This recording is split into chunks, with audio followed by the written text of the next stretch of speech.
Για να τους δούμε λίγο.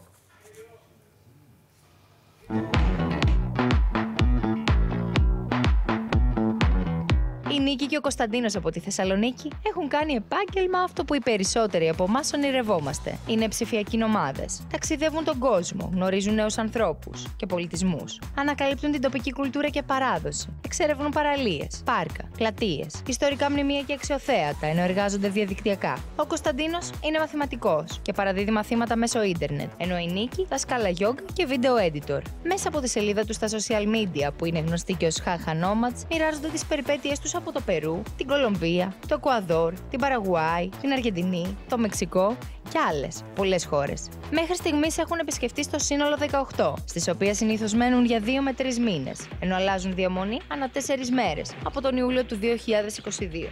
Όλα ξεκίνησαν όμως το 2020, με αφορμή μια πρόταση για δουλειά από τη Βραζιλία που είχε ο Κωνσταντίνος, και έκλεισε έτσι ένα διετές συμβόλαιο για να εργαστεί στο British School Rio de Janeiro. Από τότε τις καθημερινές δουλεύουν μέχρι το μεσημέρι και από το απόγευμα και μετά ασχολούνται με διάφορες δραστηριότητες, όπως για παράδειγμα εκμάθηση ξένων γλωσσών, αλλά και οργάνωση των επόμενων ταξιδιών.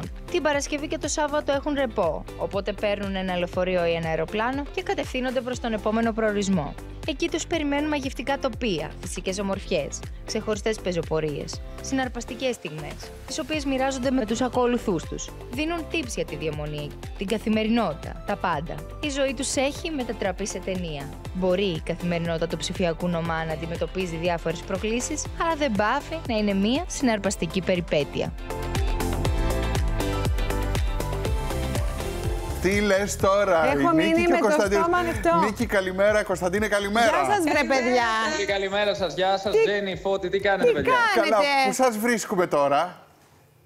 Αυτή τη στιγμή βρισκόμαστε στη Βουλγαρία και συγκεκριμένα στη Σόφια, την πρωτεύουσα. Πολύ ωραία. Έχετε λεωφόρο Βίτοσα. Μάλιστα, έχετε πάρει το δρόμο που θα φτάσετε κάπου, έχετε ξεκινήσει από, φαντάζομαι, τη Θεσσαλονίκη και θα συνεχίσετε?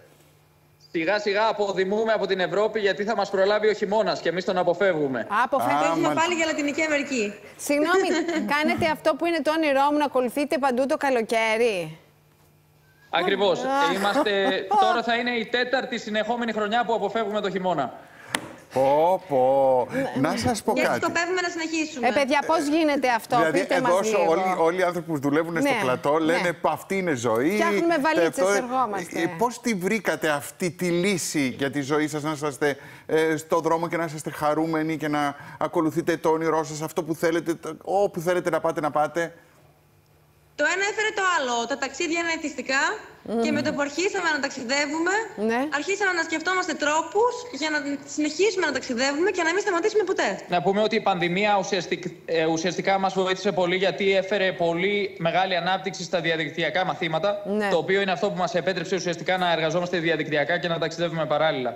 Εσείς είστε αυτό που λέμε ψηφιακοί νομάδες, αυτή είναι την έννοια του όρου. Τι είναι ένας ψηφιακός νομάς, λοιπόν, ακριβώς, για να το εξηγήσουμε?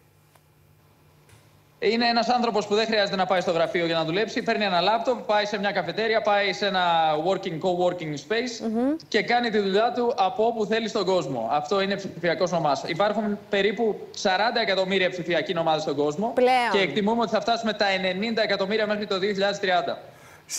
Άρα όλοι θα δουλεύουν με ένα λάπτοπ από όπου θέλουν. Και θεωρητικά λέγανε ότι και η Ελλάδα είναι ένας τόπος που έρχονται από το εξωτερικό ψηφιακοί νομάδες για να δουλέψουν. Πολύ τα νησιά. Να πας να κάτσεις σε ένα νησί, να κάτσεις. Εντάξει, εδώ στην Αθήνα είναι λίγο δύσκολα.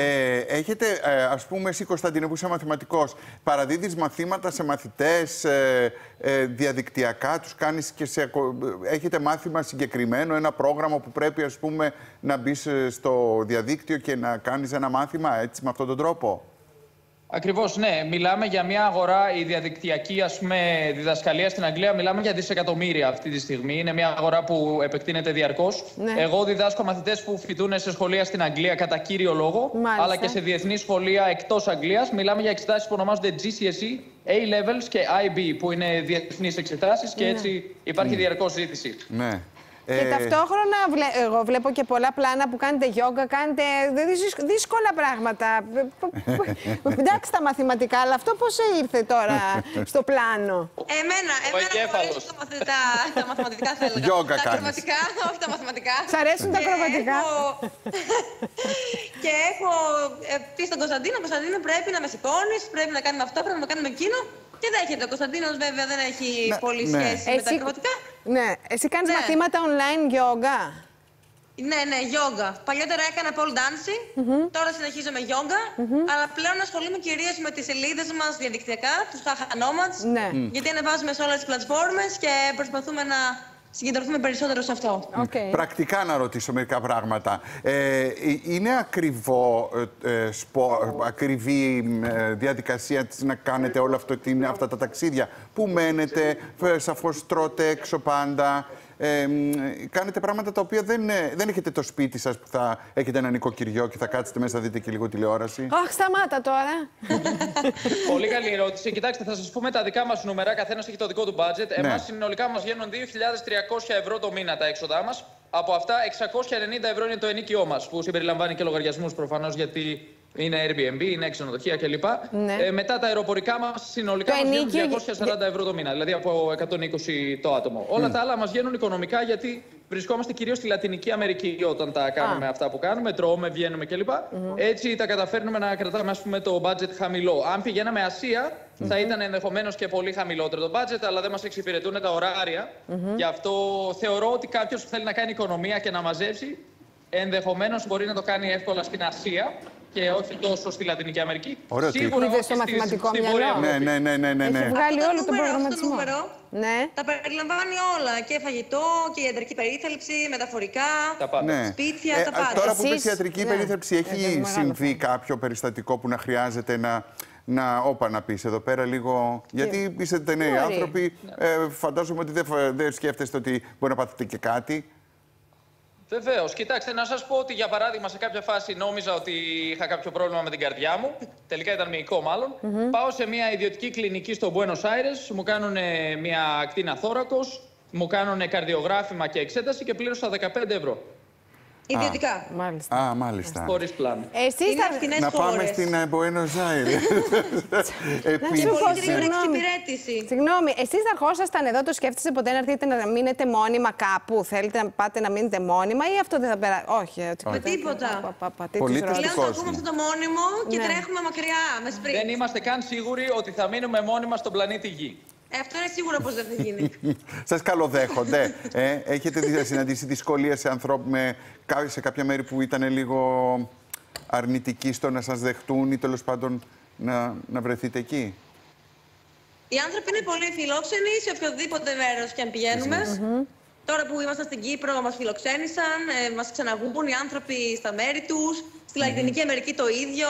Μας ανοίγουν τις πόρτες των σπιτιών τους, μας μαγειρεύουν, μας δίνουν πάρα πολύ όμορφα συναισθήματα. Είναι πολύ σημαντικό να δείχνουμε σεβασμό στους λαούς που μας φιλοξενούν, να μαθαίνουμε τη γλώσσα τους και να τους μιλάμε για τα πράγματα τα οποία βρίσκονται εκεί. Δηλαδή να ανακαλύπτουμε πράγματα, να δείχνουμε σεβασμό, να τρώμε το φαγητό τους, να μαθαίνουμε την κουλτούρα τους και μετά ουσιαστικά αυτοί οι άνθρωποι μας αγκαλιάζουν, μας υποδέχονται και γινόμαστε φίλοι για πάντα. Μιλάμε ισπανικά, πορτογαλικά, αγγλικά και ελληνικά και φέτος σκοπεύουμε να μάθουμε γαλλικά ώστε να μπορούμε να συνεννοούμαστε με τους ντόπιους λαούς που μας φιλοξενούν.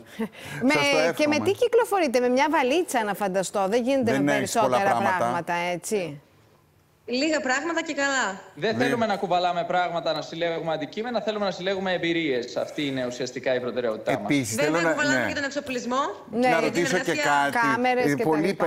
Επίσης, τώρα έτσι όπως μου έρχεται, σας βλέπω μαζί, αγαπημένους και είσαστε μια χαρά. Υπάρχουν κάποιες στιγμές μέσα σε ένα ζευγάρι που λίγο τσακώνονται.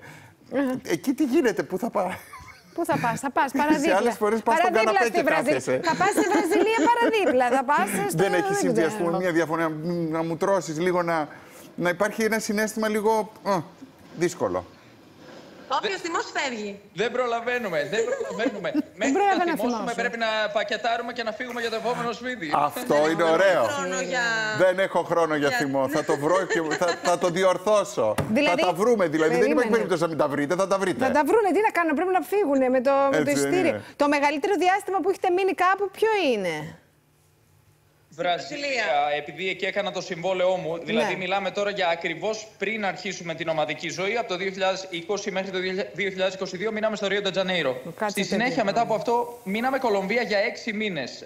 Μας άρεσε πολύ και κάτσαμε λίγο παραπάνω. Ωραία, τέλεια. Να είστε καλά, καλό δρόμο να έχετε. Καλό ταξίδι το επόμενο. Και εσείς να είστε καλά. Γεια χαρά, γεια. Ορίστε.